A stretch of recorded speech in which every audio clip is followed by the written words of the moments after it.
Hello, this is Enes from Never Stop Trucking. Today we're talking about owner operators, drivers.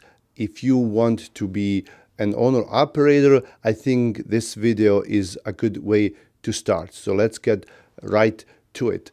Maybe you have some experience as a company driver. Maybe you're just starting. When I started, I actually went to being an owner operator right away. I didn't even drive as a company driver one day before that. But most people will go that route, and then I think that's the best way to go. So if you want to be an owner operator, first you have to think about how to get your truck.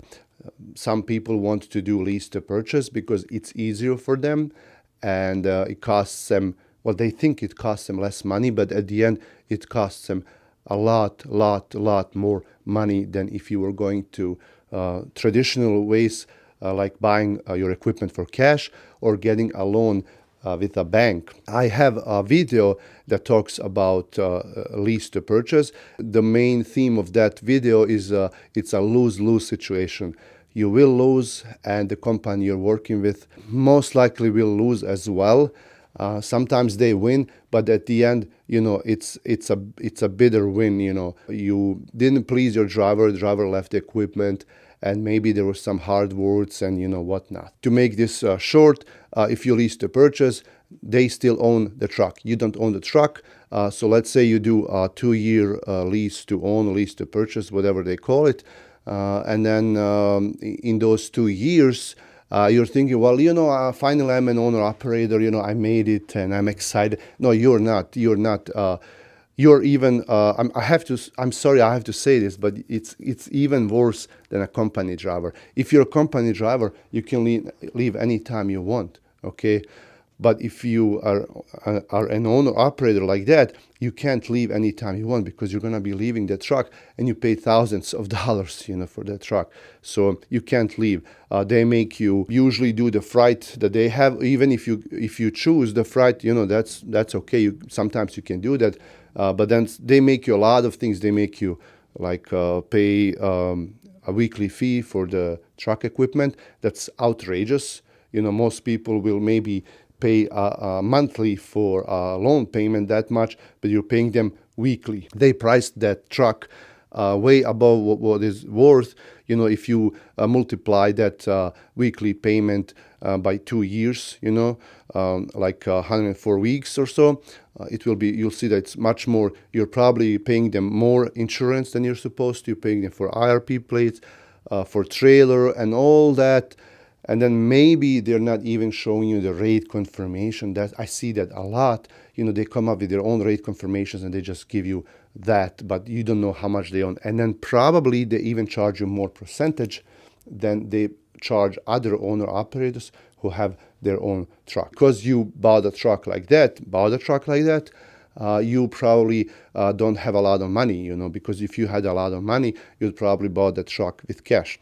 But now a truck breaks down and it's a big expense, like $4,000, $5,000, $6,000, and you don't have that money. You borrow the money from them, they pay it, and then they charge you every week or every month to pay that back. You're not making any money. Your paychecks are really small. Something else breaks down, or you take a couple of weeks off, and then you have to pay them those 2 weeks that you didn't work. You still have to make payments, and then at the end, you're making like $400 a week.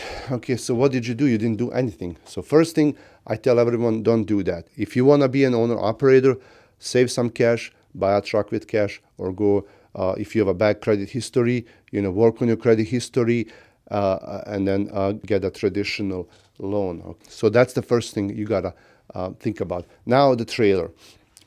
If you want to lease a trailer or rent a trailer, nowadays they're very expensive. They used to be affordable. Just like a couple of years ago, you could rent a trailer for like $700-800 a month, and now it's like double as much. Especially the reefer trailers. I mean, I see reefer trailers like over $2,000 a month. It's ridiculous. But you have to understand the equipment prices went up. Probably like twice as much for trailers, and you have to understand that they have to charge that, but it's still a lot of money. Best thing to do would be buy your own trailer if you can. If you can't, rent a trailer from the company you're driving for, or from someone else locally, because a lot of trailer rental places would even rent a trailer to you, even if you are an owner operator who doesn't have their own MC numbers. Some trailer rental places will not do that. You have to have an MC number or DOT number to do that. Some of them will do it. So you gotta ask around, or find someone who has a trailer sitting around, like a local company, and then ask them, hey, can I rent a trailer from you? Okay, so that's two things. First, truck, and then second, trailer. And now you have to see who are you gonna work for. Okay, you have to find decent company to drive for if you're not getting your own authority. If you're getting your own authority, we'll talk about that. But first, if you are going to be leased on to someone, and they may charge you anywhere from like 10 to 20% from the gross amount of the load. So best way to go, I think, is with a local smaller company.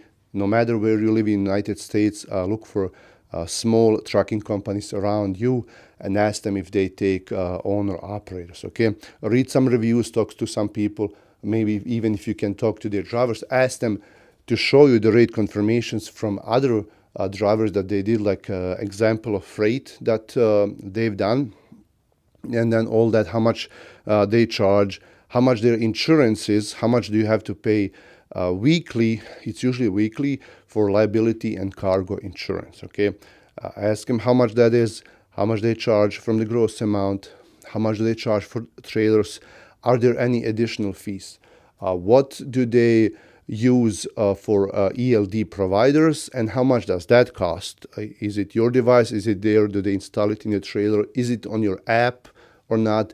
Do they have occupational insurance in case something happens? What's their safety procedure? Like what can you have, what can you not have?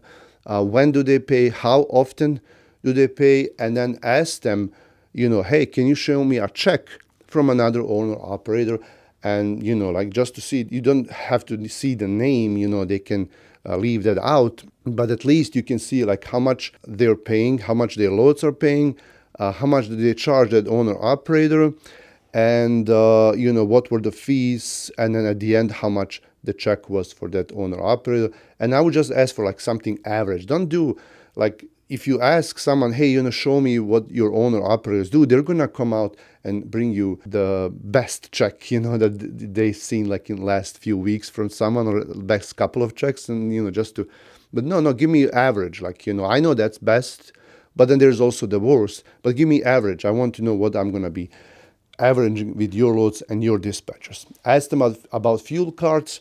Usually trucking companies have fuel cards. Ask them about fuel cards, Fleet One cards, EFS, Apex, whatever they're using, and ask them if they have discounts, how much do they charge every time you swipe. Tell them how often you want to be home. Tell them where you want to go and where you don't want to go, and ask them if they can honor that, if they can bring you home whenever you need to be home. Of course, you have to tell them in advance when you want to be home.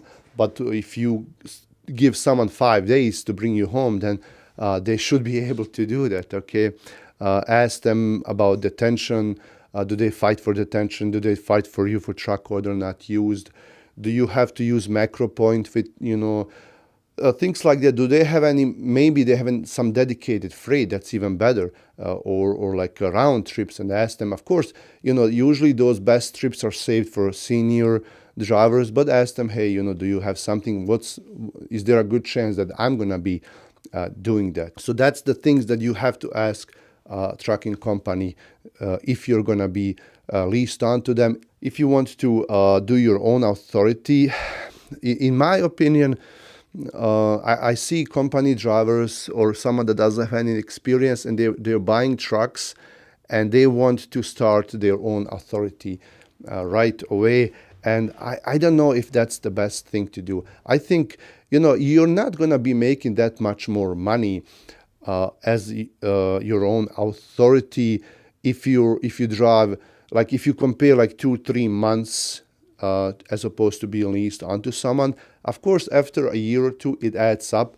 because like if they charge like 10% for dispatching fee and you make like $200,000 a year in gross, then that's like $20,000 for him. For them, I understand.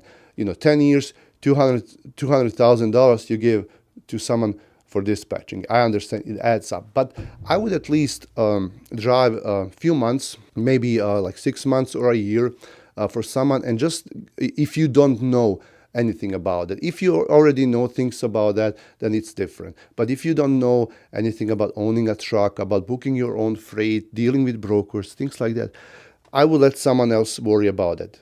Why? Because a few things. First thing, the insurance. When you start your own authority, the insurance is most likely going to be very high for you. You're probably going to be paying twice as much or 3 times as much as opposed to what you're paying the company you're leased to.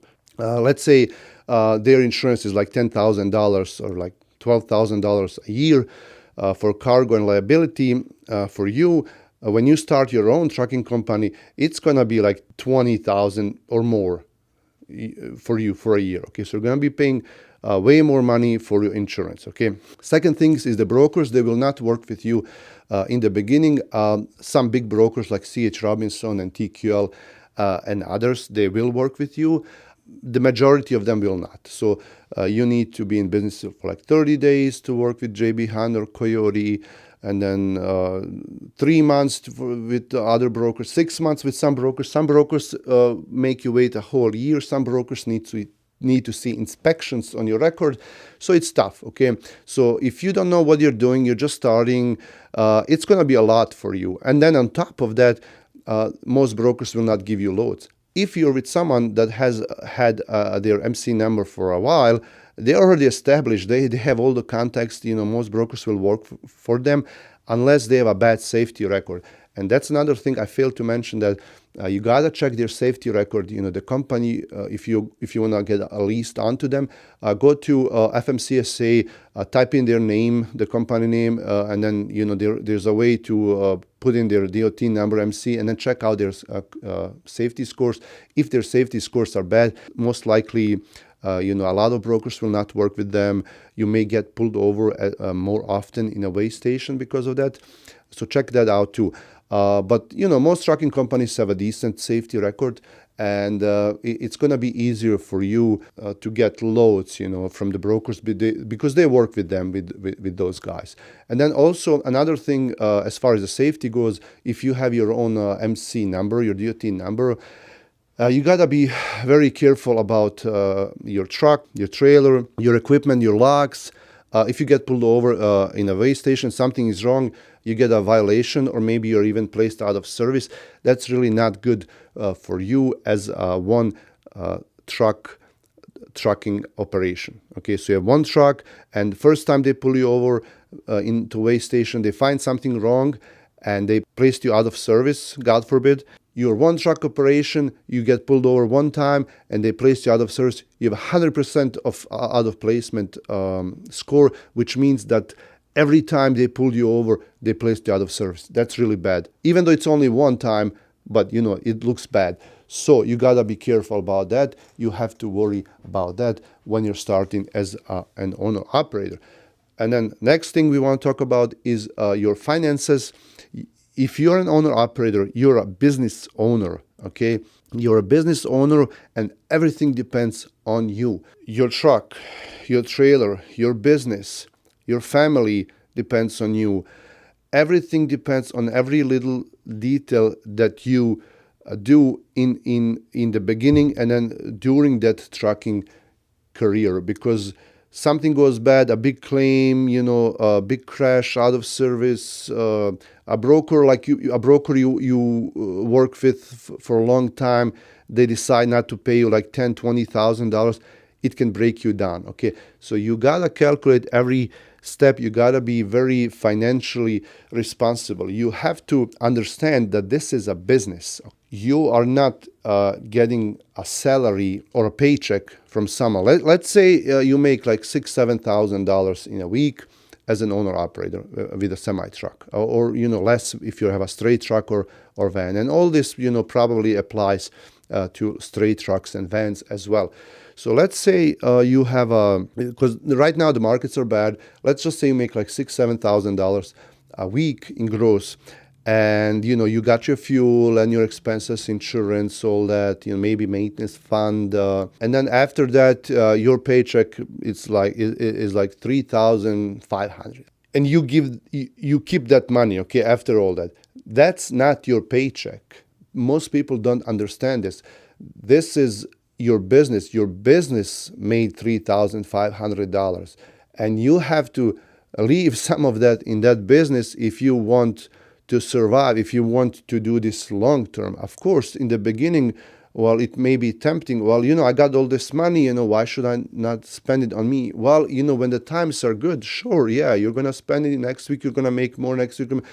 But when things turn around, like now in 2022, then you're going to wish you saved that money. You're going to wish you paid yourself a salary as if you worked for a business. Let's say the name of your business is, I don't know, like Freedom Trucking, okay? And your name is Mark. Freedom Trucking pays Mark. Freedom Trucking is something else. It is your company, but is an entity for itself, and you're the one that's taking care of that entity. Freedom Trucking has to have healthy financials, steady income, and some savings, and you're the one that manages that. Besides driving, driving is the easiest part. You have to manage the financials, so you have to plan, you have to calculate how much money you need for maintenance, how much money you need to save, how much money you need for taxes. And then at the end, come up with a salary and give yourself a salary. Give Mark a salary of $1,500 a week. Okay, no matter what happens, your Mark's salary is $1,500 or $1,800 a week. It doesn't matter.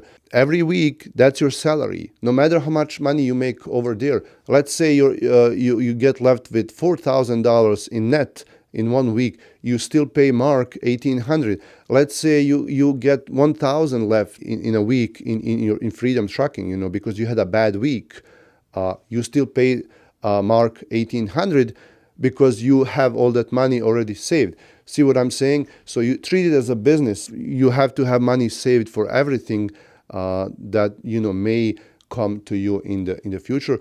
And most people don't understand this. They just bring that money, take the money to themselves, And that's another thing. You have to have a separate business account, no matter, even if you're leased on to someone and you don't have an LLC. But I highly advise you, even if you lease to someone else, to like, I don't know, Sunset Trucking, whatever. Have an LLC in your name.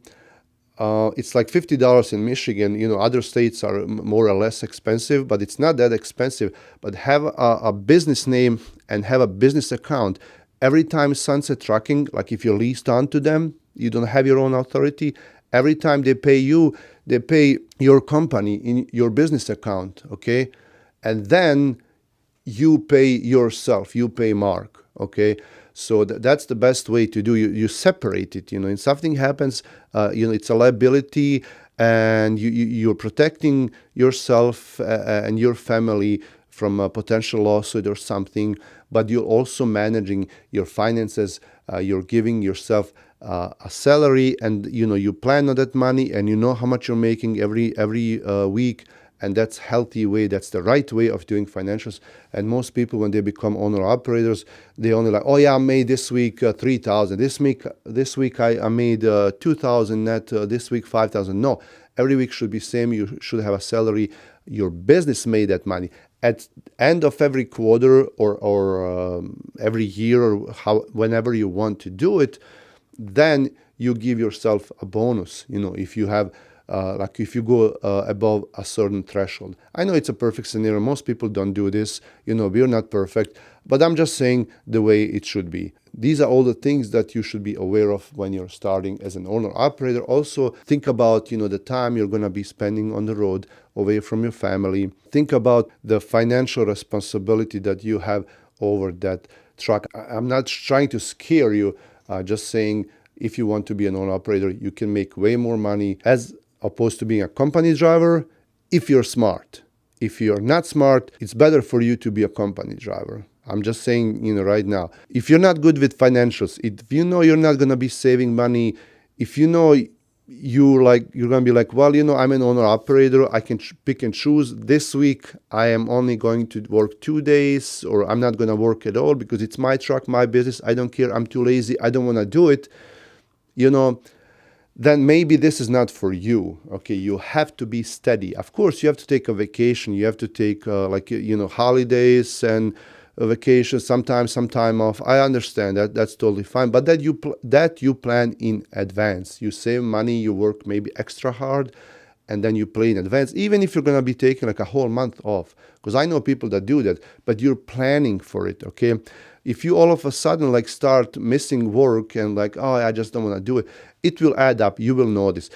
For you, it's better to be a company driver because you're going to be making same money, maybe even more, but you're not going to have that financial responsibility. And they're going to make you work. You have to go. You're going to be thankful that they make you work because I know with myself, I was an owner operator. And I was like, oh man, I'm just not going to go out this week. And that was a mistake. But when I later on, I sold my truck, I started driving locally, and I went back to company driver again. They made me work. They just said, hey, you have to go. And I was actually able to make more money as a company driver like that. Okay. But that was a long time ago. I didn't know a lot of things. I learned a lot of things along the time. And, I admit my mistakes. So now I try to do it the right way. Well, thanks for watching. Hopefully, this answered some of your questions. If you're trying to start your own business as an owner, operator, driver, subscribe to the channel. Come back for more. See you guys later.